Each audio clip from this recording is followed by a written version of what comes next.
వివాహం ఆలస్యం, నిరుద్యోగం, ఉద్యోగ సమస్యలు, ఆర్థిక సమస్యలు, నరదృష్టి, వ్యాపారాభివృద్ధి కొరకు ఈ ఆలయాన్ని సందర్శించండి.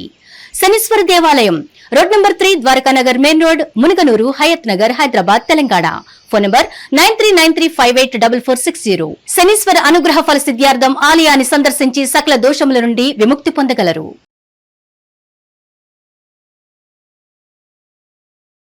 2025కి 26కి జనవరి 1 నుంచే వీళ్ళకి ఎల్నాట్స్ జరుగుతుంది. అంటే this is the year of youth, the year of duality, the year of ego, the year of uncertainties, the year of manifestation. 2026లో ఏంటంటే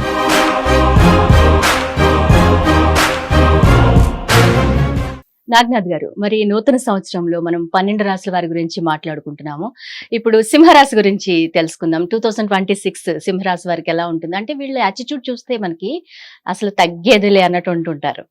నిజంగా వీళ్ళు ఎదుగుదల కోసం తగ్గాల్సి వస్తే తగ్గుతారంటారా? ఒకవేళ తగ్గకపోయినా కూడా ఇయర్ అంటే 2026 రాశులన్నీ బాగుండి, గ్రహాలన్నీ బాగుండి, వీళ్ళకి అనుకూలించి ఒక మంచి పొజిషన్కి వెళ్ళే అవకాశం ఏమైనా ఉంటుందంటారా? వీళ్ళకి ఎలా ఉంటుంది 2026 25తో కంపేర్ చేస్తే? తప్పకుండా. ముందుగా హిట్ ప్రేక్షకులందరికీ కూడా నమస్కారం. ప్రకాష్ని గారు చెప్పండి. చాలా డీటెయిల్డ్ క్వశ్చన్ అడిగారు. నేను ప్రతి రాశికి చెప్తున్నాను ఈ సంవత్సరం సిగ్నిఫికెన్స్ ఏంటి, అసలు ఇంపార్టెన్స్ ఏంటి అంటే చెప్తున్నా. The year of youthfulness, the year of detachment, year of egos, year of uncertainties, year of surprises and year of manifestation. అంటే ఈ సంవత్సరంలో ఎన్ని రకాల అనుభవాలు ప్రతి రాశివాడు చూస్తాడు. ఒక్కొక్క టైం ఏ మాసం లేదన్నది కూడా నేను చెప్తున్నా ప్రతి ఒక్కడు. ఓకే. సింహరాశి వాళ్ళు తగ్గేదే లేదన్నారు కదా, ఈసారి తగ్గాల్సిందే, తగ్గి తీరాల్సిందే. అర్థమైందా? మీరు తగ్గేదేలే కాదు, తగ్గాల్సిందే. అంతేనా? ఎందుకు అంటే అసలు ఈ సంవత్సరంలో వాళ్ళకి వెరీ వెరీ ఇంపార్టెంట్ ఆస్పెక్ట్ ఏంటంటే వైరాగ్యం. ఇయర్ ఆఫ్ డిటాచ్మెంట్ అని కూడా చెప్పాను మీకు. వైరాగ్యం, the year of detachment, the year of ego, the year of uncertainties. ఈ మూడు వీళ్ళ మీద చాలా తీవ్రమైనటువంటి ప్రభావం ఉంటుంది. ముఖ్యంగా జనవరి to March most unfavourable time సింహరాశి వాళ్ళకి. అంటే ఫైనాన్షియల్ మ్యాటర్స్. సో వీళ్ళకి ఫైనాన్షియల్ మ్యాటర్స్ ఒకటి ప్రాబ్లం అయితే, వీళ్ళకి ప్రామిసెస్ చేస్తారు వీళ్ళు. నీకు ఉద్యోగం ఇప్పిస్తా, లేకపోతే పలానా చోట భూమి ఇప్పిస్తాను అంటే వేరే వాళ్ళు వీళ్ళకి చేసిన ప్రామిసెస్ అన్ని కూడా ఫుల్ఫిల్ కావు.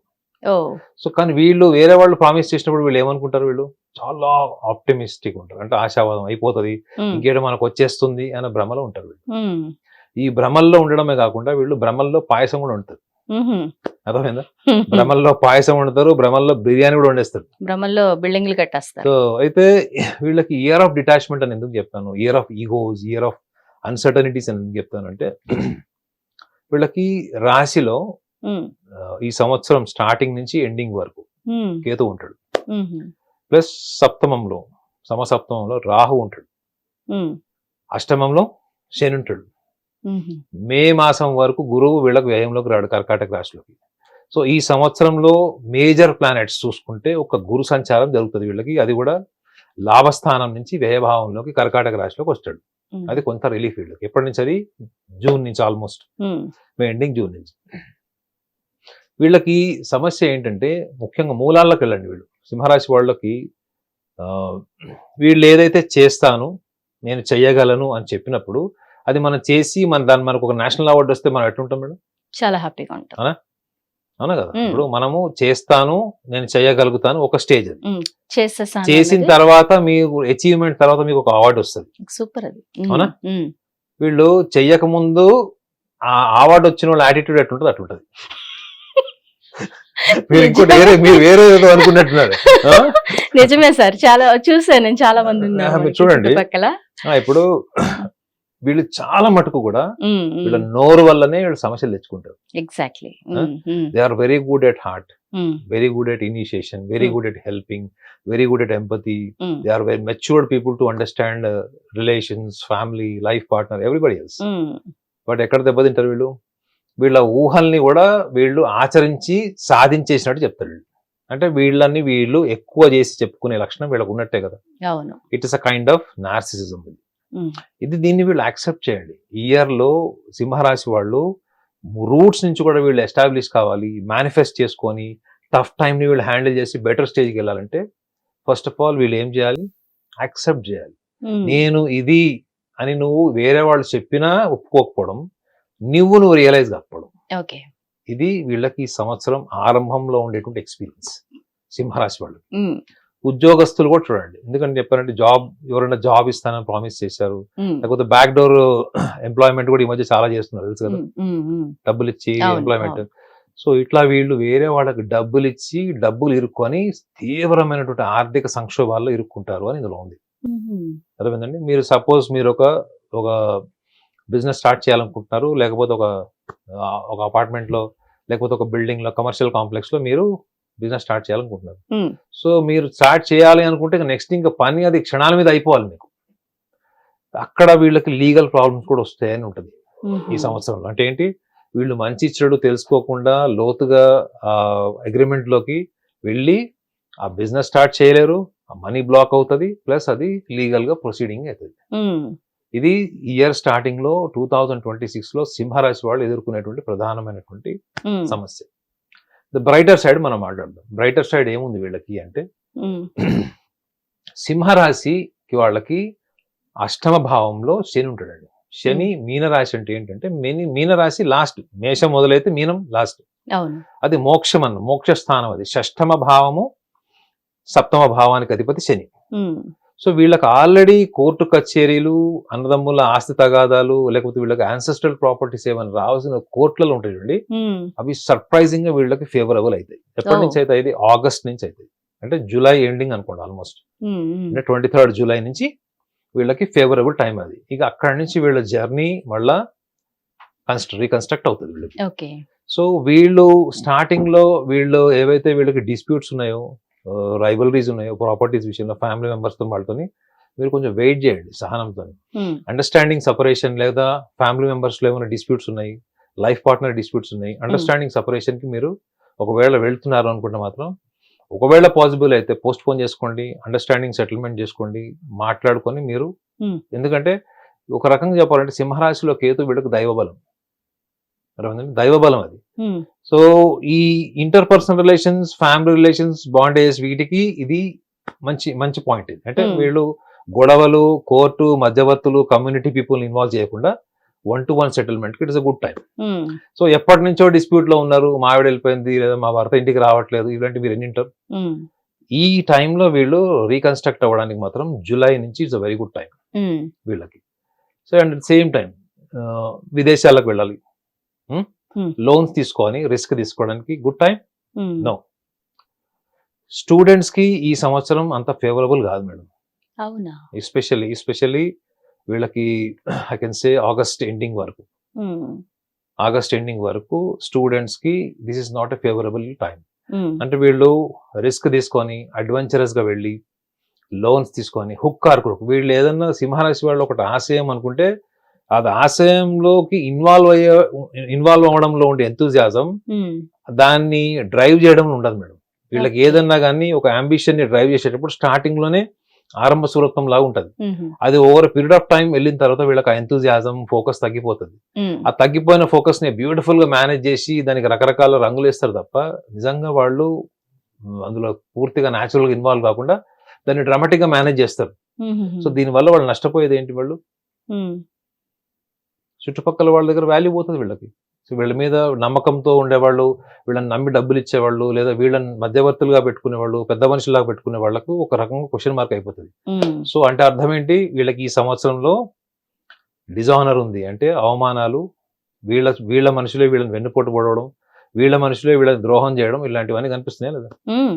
సో ఇవన్నిటిలోని వీళ్ళు గమనించాల్సింది ఏంటంటే, వీళ్ళు యాక్సెప్టెన్స్ పెంచుకోండి. Whatever you are, you accept it. మీరు యాక్సెప్ట్ చేయడం వల్ల మీకు వచ్చిన నష్టం ఏం లేదు. మీరు మిమ్మల్ని గొప్పగా చెప్పుకున్నా మీ వెనక వెళ్ళి అనేవాడు అంటాడు.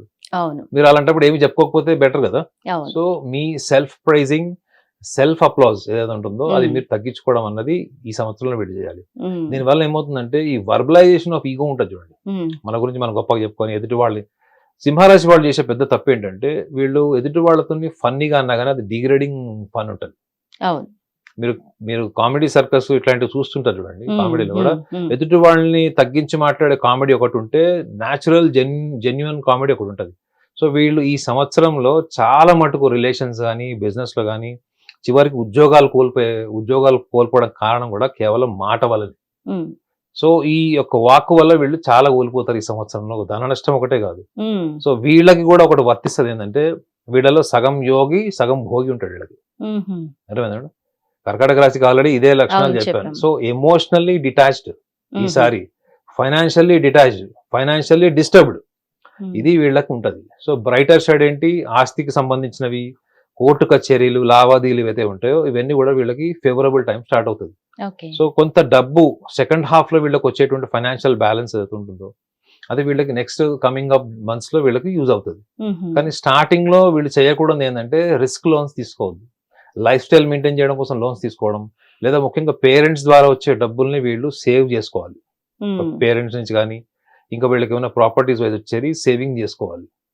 రెండోది వీళ్ళకి సమస్యల్లో వెళ్ళి వీళ్ళు హ్యాండ్ లోన్స్ తీసుకొని లేదా ఉన్న డబ్బులు తీసుకెళ్ళి ఇచ్చి, భార్యకి చెప్పకుండా బంగారం లోన్ ఇచ్చి ఇట్లాంటివన్నీ చేస్తే మాత్రం ఈ సంవత్సరం వీళ్ళకి ఒక రకంగా చెప్పాలంటే హంటర్ దెబ్బ.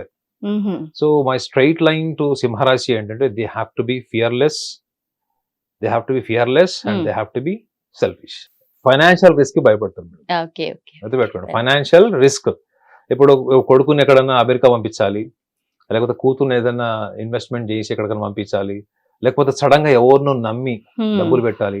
అందుకే వీళ్ళకి స్కెప్టికల్ నేచర్ ఉంటుంది మేడం. వీళ్ళకి కన్యా రాశి వాళ్ళకి దే ఆర్ వెరీ స్కెప్టికల్, అంటే అనుమానం. అందుకే ప్రతిదీ మేనేజ్ చేస్తారు. అందుకే సింహరాశి వాళ్ళు మీరు ఎక్కువ మేనేజ్ చేయకుండా నాయన రాసి ఉంటారు జ్యోతిషంలో, డోంట్ మేనేజ్ టూ మచ్ అని అంటారు. ఎందుకంటే మీకు విపరీతమైనటువంటి అస్థిరత్వం ఉండడం వల్లనే మీరు మేనేజ్ చేస్తారు. మీరు ఒకసారి ఒక ఒపీనియన్కి వచ్చి వృషభ రాశి వాళ్ళలాగా, కుంభరాశి వాళ్ళలాగా మీరు ఒక ఒపీనియన్కి వచ్చి దాని మీద నిలబడతారా? లేదు. అది వీళ్ళు ఏం చేస్తారంటే ప్రతిదీ మేనేజ్ ఎందుకు చేస్తారంటే, ఫస్ట్ ఆఫ్ ఆల్ మీకు ఒక ఆలోచన మీద, మీ విజన్ మీద మీకు స్టెబిలిటీ లేదు. సో వీళ్ళు భయపడే దేనికి, ఫస్ట్ ఆఫ్ ఆల్ ఒకళ్ళ నమ్మాల్సి వచ్చినప్పుడు ఫైనాన్షియల్ మ్యాటర్స్ లో they are very scared of this area. కాబట్టి వీళ్ళు ఫియర్లెస్ అనేది ఎందుకు అంటే, ఇప్పుడు మీరు ఫియర్లెస్ అనగానే ఏముంది సార్ మీరు డబ్బులు ఇచ్చేయండి, ఇంకా పక్కన ఉన్నమో వెనక ఉన్నమో లేకపోతే పార్ట్నర్ నమ్మో ఇమ్మని నేను సలహా ఇవ్వట్లేదు. నా దృష్టిలో ఫియర్ అంటే ఏంటంటే, ముఖ్యంగా సింహరాశి వాళ్ళకి లోతుగా ఆలోచిస్తే వాళ్ళకు ఉండే గొప్ప లక్షణం ఏంటంటే క్రియేటివ్ గా పనిచేస్తారు మేడం. కాపీ కొట్టరు, దే ఆర్ ఒరిజినల్. మీరు ఒక ఒరిజినల్ ఒపీనియన్ చూడాలి అనుకుంటే మీరు సింహరాశి వాళ్ళ దగ్గర పోయి ఒపీనియన్ అనుకోవచ్చు. So they are very genuine people at their opinion. So ఇంత న్యాచురాలిటీ, క్రియేటివిటీ ఉన్న వీళ్ళు ఎక్కడ దెబ్బతింటారంటే, ఎదుటి వ్యక్తుల్ని ఇంప్రెస్ చేసుకునే క్రమంలో స్టార్టింగ్ లో వీళ్ళు మీరు అన్నట్టు సింహం లాగా ఉంటారు, రోల్ మోడల్ లాగా, అసలు వీళ్ళని చూడంగానే ఆదర్శవంతంగా ఉండేటువంటి ఉంటారు. ఒక్కసారి వీళ్ళు ఎదుటి వ్యక్తుల్ని గమనించి వాళ్ళ పొగడ్తలు, వాళ్ళ యొక్క అభినందనలు, వాళ్ళు వేసే శాల్వలు, సత్కారాలకి వీళ్ళు అలవాటు పడితే అది దూరం అయిపోతే అప్పుడు వచ్చేది భయం. అదేవిధంగా the fear of being neglected, the fear of losing people around them, the fear of detachment with emotionality, వీటికి వాళ్ళు భయపడతారు. సో మీరు వాటికి భయపడాల్సిన అవసరం లేదు. మీరు ఈ సైకలాజికల్ గేమ్ పక్కన పెట్టి మీ పని మీరు చేసుకుంటే ఈ సంవత్సరంలో ప్రతికూలంగా ఉన్న నెలలు కూడా చెప్పాక మీకు అవి కూడా అనుకూలంగా మారుతాయి. ఒకటి సెల్ఫిష్. సో వీళ్ళకి ధర్మాలు బాగా తెలుసుకుంటాయి madam. They knows what is right, what is wrong. వాళ్ళు తప్పు చేసినా వాళ్ళకి తెలిసి ఉంటుంది, వాళ్ళ అంతరాత్మక ఏంటంటే yes I did wrong thing. లేదా సొంత తల్లి అయినా పరాయి స్త్రీ అయినా కానీ వాళ్ళ ధర్మం వాళ్ళకి తెలిసి ఉంటుంది. అర్థమైందా? కాకపోతే అప్పుడు లౌకికంగా చెప్పకపోవచ్చు, అమ్మ నువ్వు తప్పు చేసావు, పక్కన కరెక్ట్ చేసిన లౌకికంగా చెప్పకపోవచ్చు, కానీ but they knows what is right, what is wrong. ధర్మం తెలిసి ఉంటుంది వాళ్ళు. వీళ్ళు ఏం చేస్తారంటే ఇక్కడ వాళ్ళు బాధ్యతాయుతంగా ఉండకుండా దాన్ని మానసికంగా అన్వయించుకుంటారు. అసలు నిజంగా డిఫాల్ట్ వాళ్ళకి లీడర్షిప్ క్వాలిటీస్ కొన్ని ఉంటాయి madam. Initiation, helping, always initiating for welfare of activity, society, వీటన్నిటి గొప్ప లక్షణాలు ఉంటాయి. కానీ వీళ్ళు ఏం చేస్తారంటే ఒక పెద్దరాయిడ్ లాగా ఒక సైకలాజికల్ గా ఒక ఇమేజ్ క్రియేట్ చేసుకుంటారు. అదే వీళ్ళు చేయొద్దు.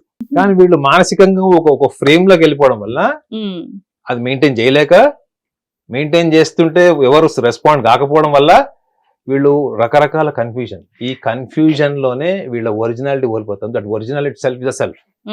ఆ ఒరిజినాలిటీని మీరు కనెక్ట్ అవ్వండి. Because you are default creative, very good initiator, very good at thinking about society, family, అన్ని గొప్ప లక్షణాలు. మీరు పనికి మాలిన చెత్త, స్క్రాప్, నక్కలు, పిల్లులు వీళ్ళందరినీ పెట్టుకుని వాళ్ళకి లీడర్ గా ఉండడం అన్నది మాత్రం మీరు చేసి ఇది మెయింటైన్ చేయడం కోసం డబ్బులు ఖర్చు పెట్టి, అందుకే మీకు ముఖ్యంగా చూడండి ఈసారి వ్యయభావంలో ఉంటాడు. మీకు ఎవరు వ్యయంలో అంటే మీనరాశి వ్యయం కిందకి వస్తుంది.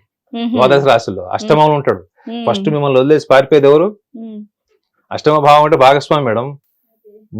మీరు కాశీకి వెళ్ళరు, మీ భాగస్వామి వెళ్ళిపోద్ది కాశీ కంటే. అంతకంటే ఇన్సల్ట్ ఏముంటుంది చెప్పండి మేడం. సో కాబట్టి సింహరాశి వాళ్ళకి ఈ సెల్ఫిష్నెస్ అన్నప్పుడు గొప్ప లక్షణాలు మీకు ఉన్నప్పుడు మీరు ఆ గొప్ప లక్షణాలతో కలిసి ఉండడమే you are being with yourself. You are being with yourself itself is a selfishness and psychological process, psychological game, managing people, modifying people, financially organizing people. This is a psychological game. That is even worst. ఒకవేళ మీరు compare చేసుకుంటే మీ యొక్క leadership qualities తో compare చేస్తే ఈ చిన్న observation లోకి వీళ్ళు వచ్చారనుకోండి madam, 2026 will be a wonderful year for సింహరాశి. సూపర్ చెప్పారండి నాగనాథ్ గారు. Thank you very much. ప్రపంచవ్యాప్తంగా ఉన్న భారతీయులందరికీ, హిట్ టీవీ ప్రేక్షకులందరికీ నూతన సంవత్సర శుభాకాంక్షలు.